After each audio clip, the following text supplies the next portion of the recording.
Hello and welcome to Profiles in Risk. This is your overly caffeinated host, Tony Cañas. Today, I have with me Diane Coogan Kushner, co-founder and CEO at PLACECovr, and that is PLACECovr, spelled in the InsurTech way, with as few vowels as possible, and Robert Clark, co-founder and EVP at PLACECovr. So first of all, thank you both for joining me today. How's it going? It's going good. Thanks for having us. Fabulous. We love being here. Fantastic. So we are recording on June 6th, Friday, June 6th, 3 p.m. Eastern. I was in New York, in your side of the world, this week for InsurTech Insights New York, which was fantastic. And the last two times I've been in New York, it was just gorgeous. I was there for the Insurance Capital Summit about 3 weeks ago. It was 72 degrees and beautiful. And then this week was beautiful. One of I think Thursday was hot, but otherwise it was absolutely beautiful. So you guys are up in the New York adjacent side of Connecticut. So how is the summer treating you over there? Is it a beautiful day? It is a little humid. It is beautiful. It's a little humid. Summer. We finally have summer, so that is good. Yeah. All right. Tony, we went from 39 degrees at night, 39 Fahrenheit at night, to 90 degrees in Schwitzy yesterday, as you know from being in New York. So, but yeah, it's absolutely summer here finally, and we're loving it. Fantastic. It's 87 in Atlanta today, and you can bet on that humidity. And it'll probably be right 87 to 90 for the rest of the summer. So I need to readjust my schedule, go skate in the morning. We are summer in Atlanta is summer in Atlanta. All right. We always give the guest the chance to give the elevator pitch. What is PLACECovr? Okay. PLACECovr is location insurance. You insure everything about your home except its location. What happens if you bought a house and the quality of your state goes down or the quality of your town goes down? Your location is, in fact, the biggest driver of value in your home. And most people have most of their personal equity tied up in their home. And that equity is completely vulnerable to what is happening at City Hall and the State House. This is so fascinating. Some of my favorite episodes are people that are building something truly new. And out of almost 700 episodes, I would say 1 out of 50, maybe less, are building something new. Just recently, I recorded with the people that are launching a residence insurance. And that is basically income insurance that pays your rent or mortgage if you lose your job for X number of months. Right. Nobody that I've seen is doing this. So this is a brand new thing. It's fantastic. All right. So for me, I grew up in Costa Rica. And then I spent a lot of time in the States, and then I came here for college. And I've now been here for 20 some years. I owned a home for a little bit in Iowa. Very close to the nationwide office in Des Moines, Iowa. It was 2009. 9. So homes were cheap to begin with, and Iowa was cheap to begin with. And I bought it for $57,000. It was an old, small 600 square feet house with a ridiculously large yard that I hated to mow. And my mortgage was 500 and some bucks a month. It was amazing. Okay. The only reason I sold it, I don't have kids, so I could have lived there the rest of my life. The only reason I sold it is because I left Iowa. To me, it is so interesting that in the US, homes are treated as investment vehicles, and they 1,000% are. Where I'm from, adults in Costa Rica, basically, you grew up in your parents' house. You don't move out until you get married. When you move out, when you get married, you might rent an apartment for a little bit, then you buy, and then you stay there your whole life. You raise your kids there, and eventually your kids leave, and you stay there, and you die there, basically. And part of the reason for that is that the country's so small that you can commute anywhere, you can change jobs, Right. right. So people don't really know the value of their homes, Right. and then selling them takes Interesting. forever when you do sell them. Okay. Right. Here in the US, none of the listeners will be surprised what you said, that for the majority of people, for your average American, for your average white collar homeowning American, their home is their largest asset. And the value of that home is affected a ton by things outside of your control. You can keep the house in beautiful shape, if your town in Connecticut gets Detroited, which is a verb I just created. Right. I like it. It's a good one. That there goes your investment. That's right. Now, just a really important qualifier. What we protect is your wallet, not the value of your house. Okay. Meaning, the taxes go up. So let's go through an example. Okay. So my mother-in-law. Okay. So my mother-in-law in Columbus, Ohio, and in one of the nice suburbs of Columbus, Ohio, bought herself a very nice, brand new built home in the fancy suburb of Columbus, Hilliard, I believe. And if she were to buy PLACECovr, how does that work? How does that look like? Okay, so what PLACECovr does, it protects you against rising location-based expenses, specifically taxes, crime, and schools. If taxes go up, if crime goes up, or if school quality goes down, you pay more. Now, you pay if you don't have children in school and schools go down, you don't pay more. You have more crime. May never be impacted by crime. But if crime goes up, you might do things like install a security system. You might pay higher insurance premiums. The median and the mean house in that town are going to pay more if crime goes up. And so what happens is the insurance responds to a town score or a state score, which are measured by a third party. They're like a credit score on your town or your state, except they measure what matters to homeowners: taxes, crime, and schools. Unlike a credit score for a bondholder, this is a credit score measuring the value of a town and the quality of a town or a state for a homeowner. So if that score falls, it's parametric. And if it falls by the amount that you chose, you'll get paid, and you select your coverage amount. So what do we need to do to insure you? Well, we know what your town score is. You tell us what scares you. If your mother-in-law's town score in her fancy suburb, you choose it. So let's say the fancy town outside of Columbus has a score of 650. Scores range from 200 to 800. She loves her town, but she's worried. She doesn't like the tax increases. She bought a house thinking the taxes weren't that high, and then she opened her mailbox and she saw sewer bills and the hospital tax and the flood control district tax and the economic development tax and the special assessment and the fire district tax. You sound like you live in the Northeast of California. Wow. Thanks, Tony. and these could be taxes that are not necessarily property tax based. This could be sales taxes. This is excise taxes. This is property transfer taxes. This is taxes on your car and your boat. So it's everything that she might be paying, and that's rolled up and reflected in the score.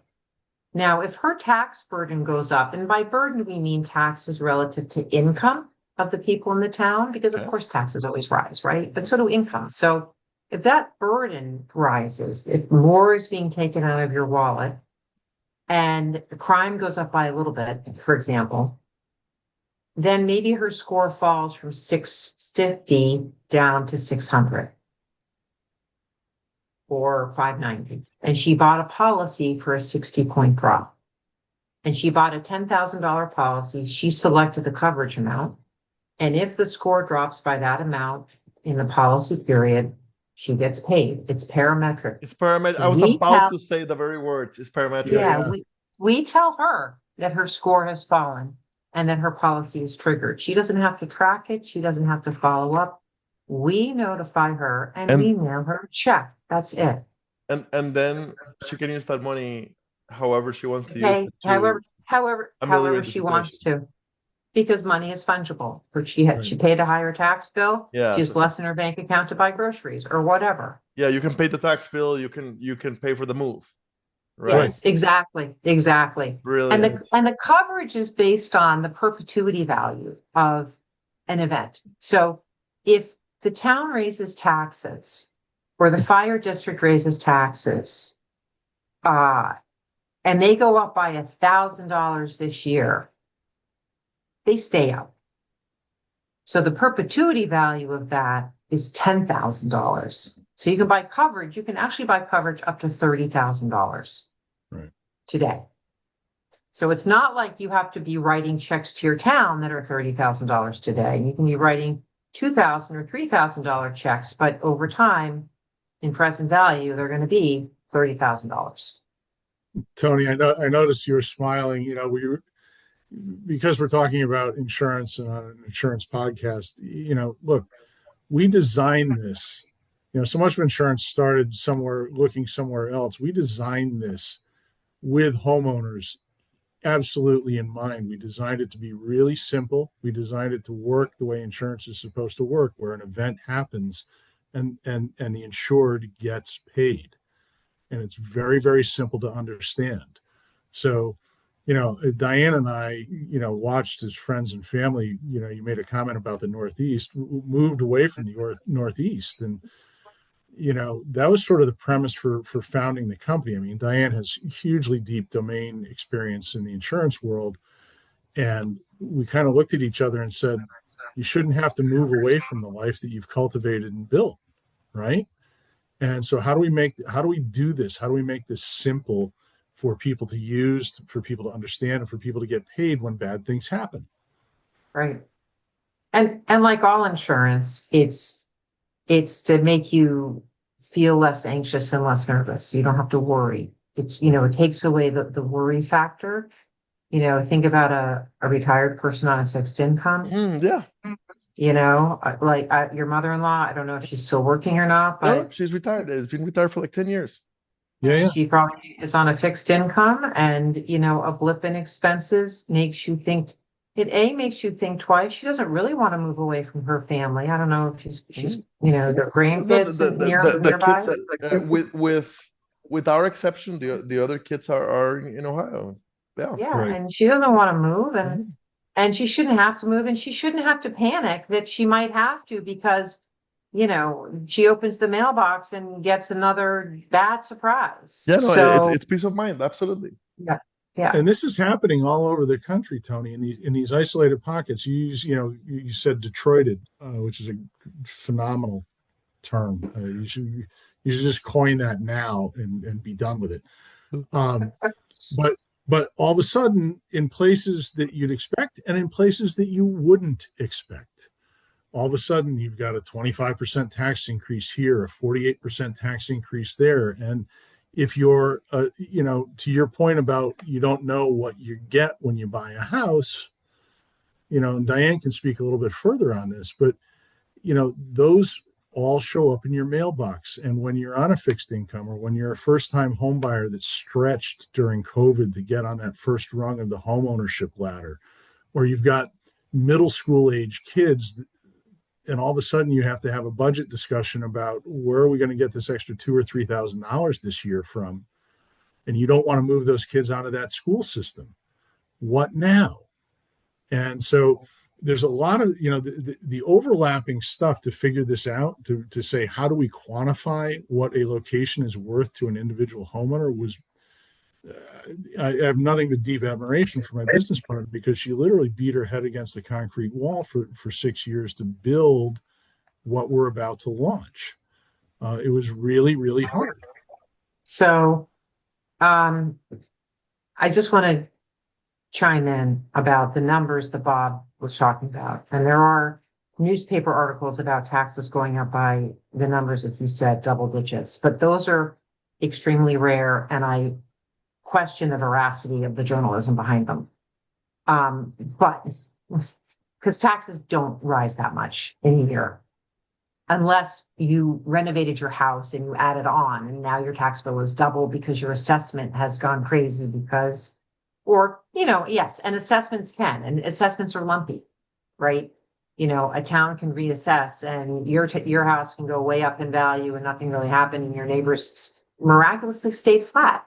So yes, bad things like that can happen. The insurance is responding to what's happening in the town, not your particular house. Otherwise, it could never work because it's parametric. But a 50-point or 60-point score drop, what can trigger that? Less than a 1% point increase in the tax burden. Wow. Okay. Yeah. So, and a 1 percentage point increase in a tax burden from 6 to 7% is a material number. It's not immaterial. I mean, that's, even though it sounds small, it matters, but unfortunately it's not super infrequent. We also pick up the exposure to kicking the can. What does that mean? So governments, as we know, at all levels, town, state, federal, like to kick the can down the road, like to push the problems out. So the town score and the state score capture kicking of the can in the form of measuring debt burdens that the towns and the states have. And debt burdens come from issuing new debt, obviously, or whatever the debt is, from unfunded pension liabilities and unfunded retiree health care liabilities.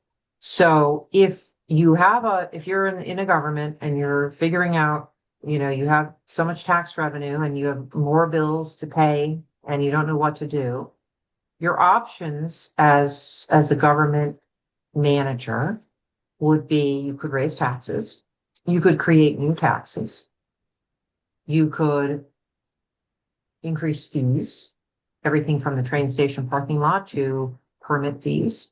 You could create new fees. You can issue more debt. You can put less money into the pension fund than you're supposed to. You can put less money into the retiree healthcare fund than you're supposed to. You can cut your police spending. You can cut your spending on schools, which is in many cases the biggest budget item, and then public safety is the second biggest biggest item. All of those things that you can do, all of those levers are captured in the score.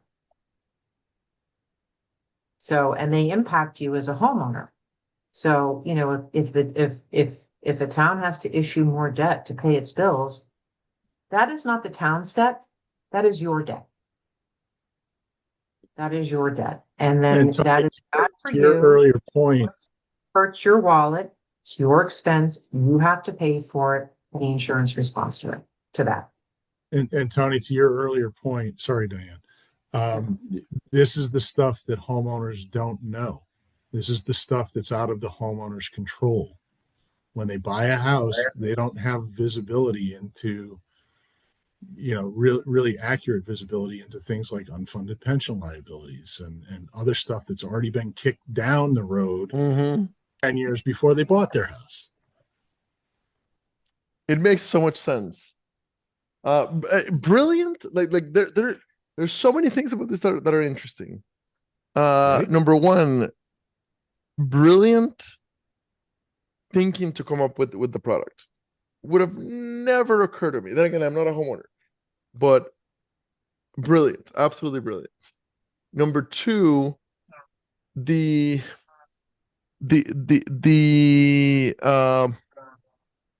amateur sociologist and economist in me is very curious on how it'll play out. Very curious. How will it get marketed? Is this being sold through the independent agency space or okay? Perfect. Okay. Exactly. What We love independent agents, and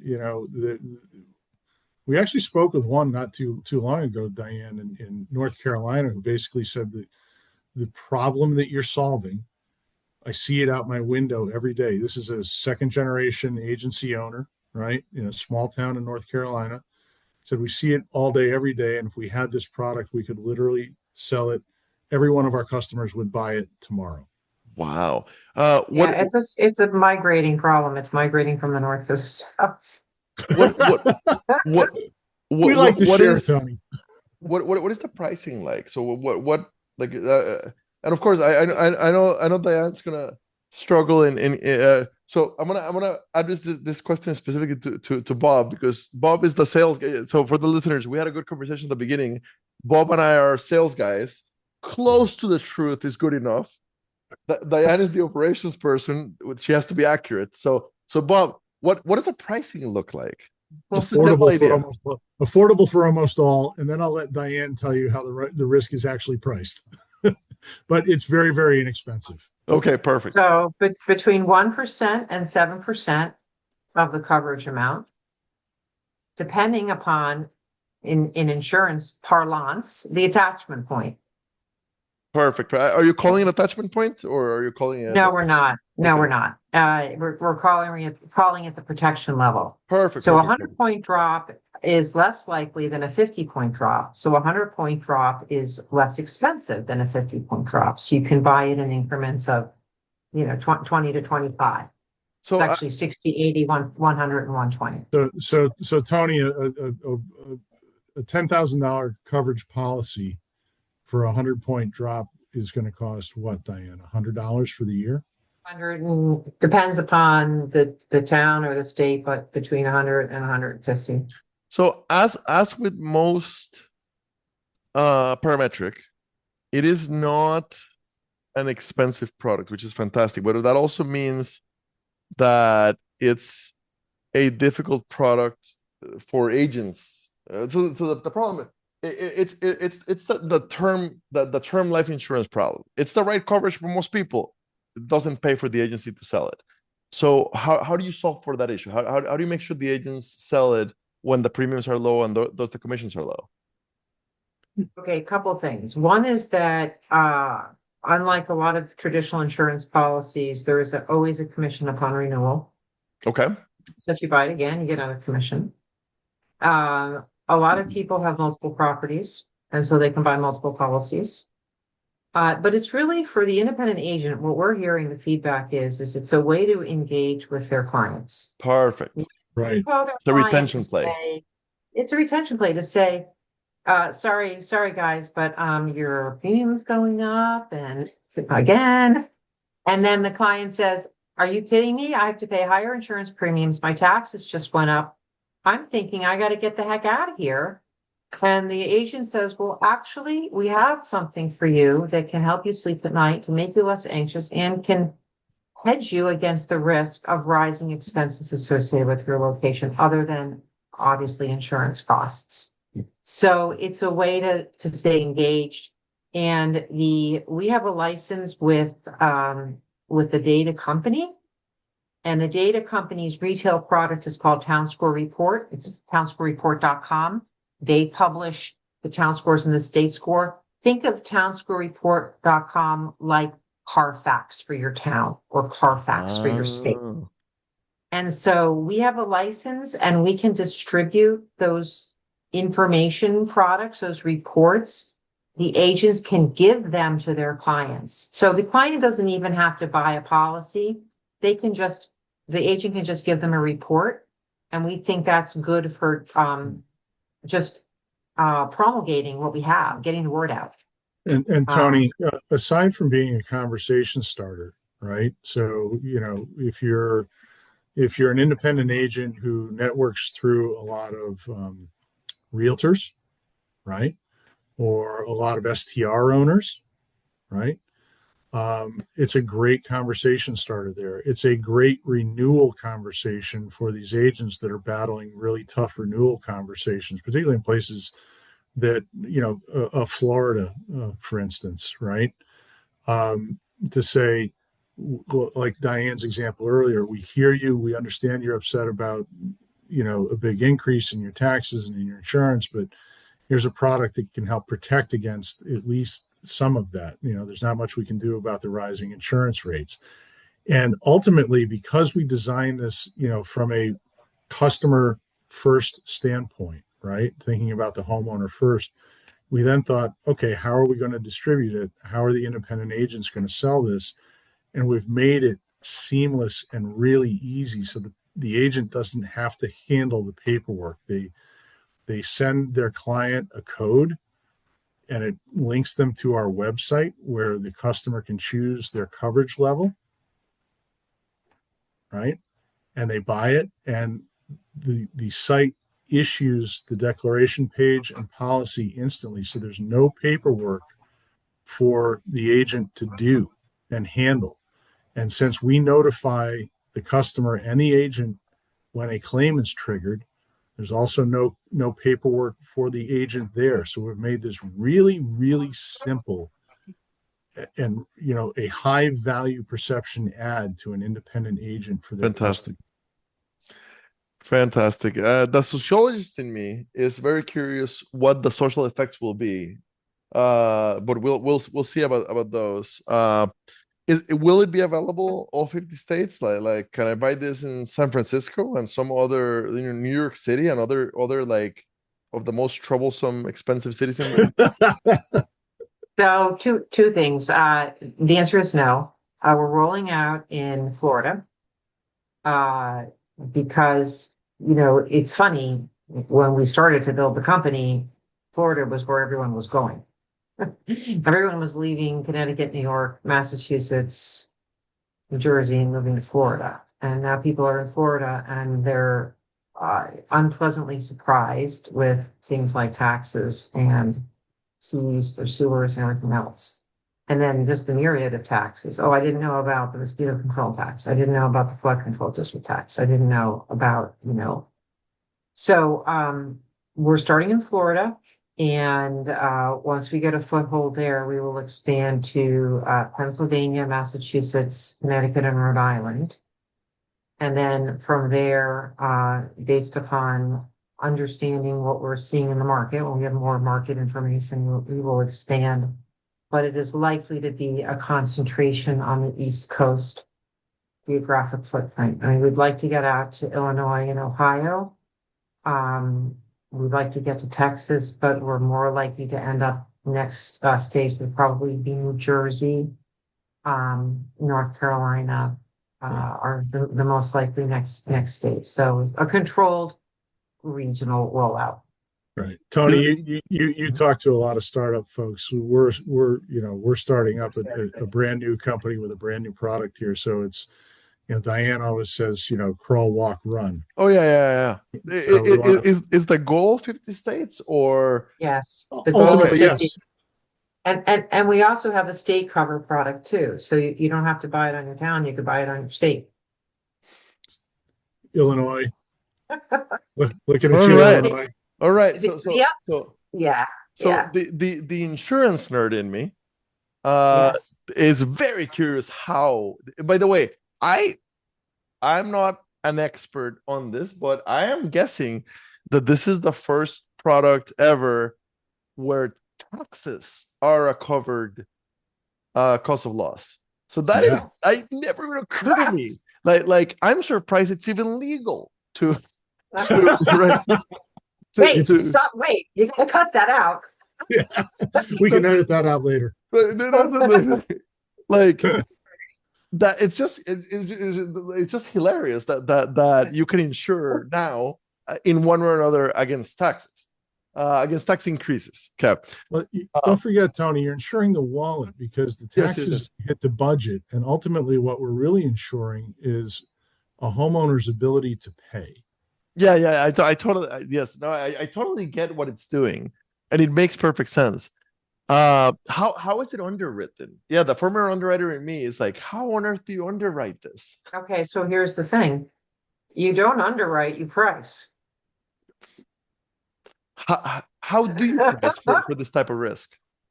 You price based upon, so the pricing is, the data company provides statistics going back more than a decade, Okay. in some cases 2 decades, on frequency of score movements on a town by town basis. And so those are aggregated. So you know that if your town is a 500, let's say, what is the chance that it's going to fall to a 450 or a 425 or a 460 in 1 year, or by more than that? So the data company has provided transition matrices very similar to how a rating agency will have a transition for its AAAs and its AAs. You have a pool of triples, and how many are still triple after a year, or of the doubles. 500 are doubles, companies are doubles. How many are still doubles after a year? So same thing. So the baseline for the pricing is the probability of a score movement. And then overlaid on that is more information on other drivers that are more idiosyncratic, that are specific to the circumstances of your town. So is it lots of debt? Is it a crime? Is that the driver? Is it the schools that are the driver? For variations around the core transition. So it's just pricing. So nothing about the customer. This is like actually a perfect insurance product. There's nothing about the customer, right? Mhm. So they have no control, no effect, they have no moral hazard, control, no moral hazard, and also adverse selection. Well, there is adverse selection insofar as people who are in areas where they're worried, let's call it, you live in Illinois, okay, maybe you're worried about your state. Yes, but it will be priced in. That worry is priced in. Similar to if you live in Oklahoma, you're not buying a wind policy. But if you live in Florida, you are. So yes, there's adverse selection. Oklahoma, you might buy a wind policy. Okay, well, a severe convective, okay, different. The point, yeah. I get the point. Not a tropical cyclone policy, but yes, yes. This is so the whole conversation. I've been for the listeners. So I do tell the guests every time that I've got your LinkedIn pulled up and I've got the company website pulled up, but I don't do any prior research because I want to react honestly to the conversation and to what you're doing. And in this case, so I've spent the whole conversation going, is she an actuary? And finally I took a look, right? So basically PhD in economics, CFA, although I don't know if you're still active, but at some point CFA. I am.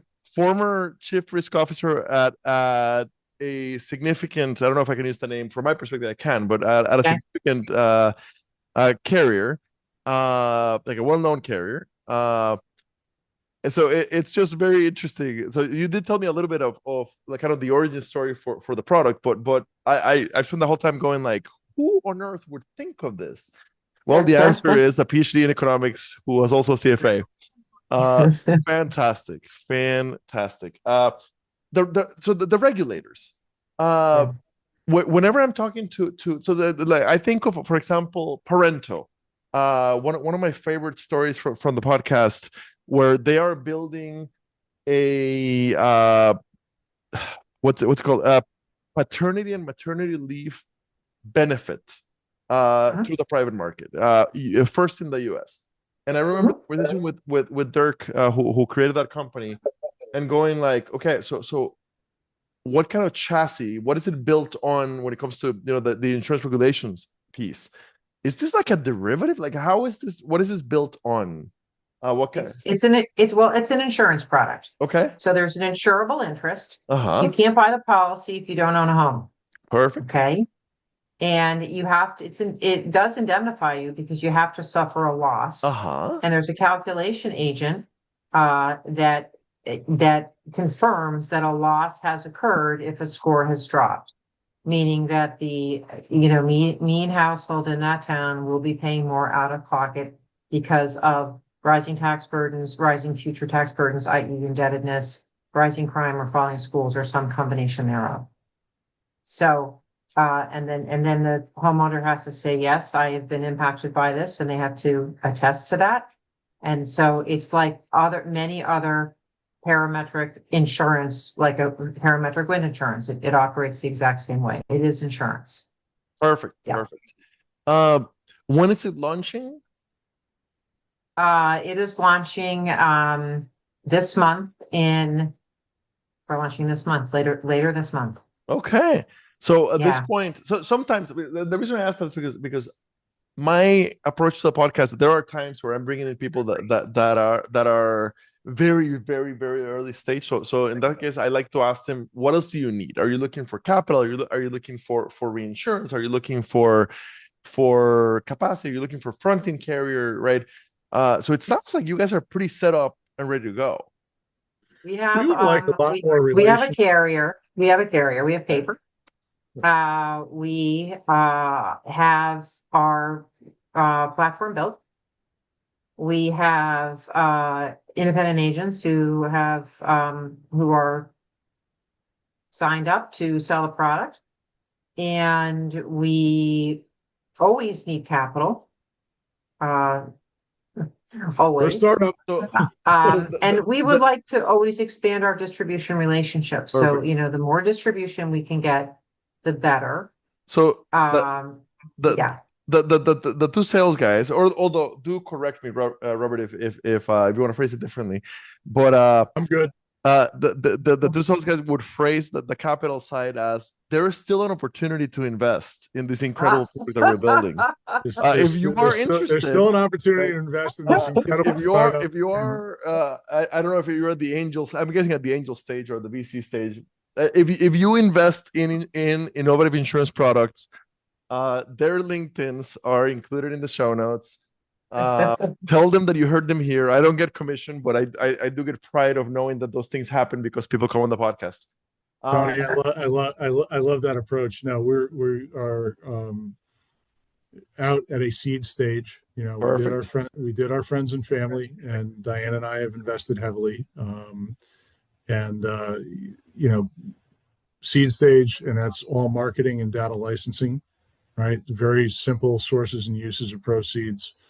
We have a great management team and advisory board and board of directors, and we are looking for increased distribution. So if you're an independent insurance agent in Florida, or in the fall of this year, Connecticut, Massachusetts, Rhode Island, Pennsylvania, New Jersey, we would love to talk to you. If you have homeowners that are concerned about rising taxes, rising crime, and falling schools in their neighborhoods, their towns, we would love to talk to those agents that want to help those customers. Perfect. This has been a super, super interesting conversation. Is there anything that I haven't asked you that you would really like to make sure that we cover? Diane, anything? I'm good. I'm sure when we get off this call, I'm going to think of Right. a couple of really big things. But you are not at the always moment. I think I'm welcome. good.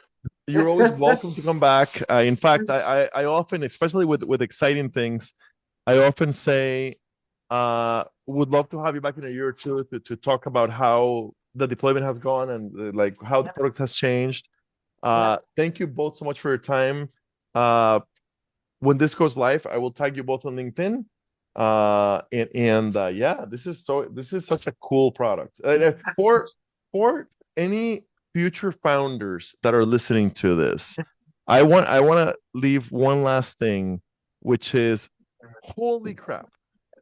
What this reminds me of is, if the data exists, an innovative insurance product can be built. And I'm not the one that builds them, but it is so exciting to know that the industry's future, and let's talk insurance, let's talk risk management, is bright if we continue with real insurance people, not just tech people with a tech hammer looking for an insurance nail, which was InsurTech 1.0. I love having on the podcast real insurance people that saw a problem and figure out a way to create an innovative product to solve it. We don't need yet another pet insurer. we build innovative products that actually solve a problem that we have not addressed yet. Love it. Tony, we can't Awesome. thank you enough. This has been a blast. My and pleasure. we look forward to seeing you on the road soon. Good.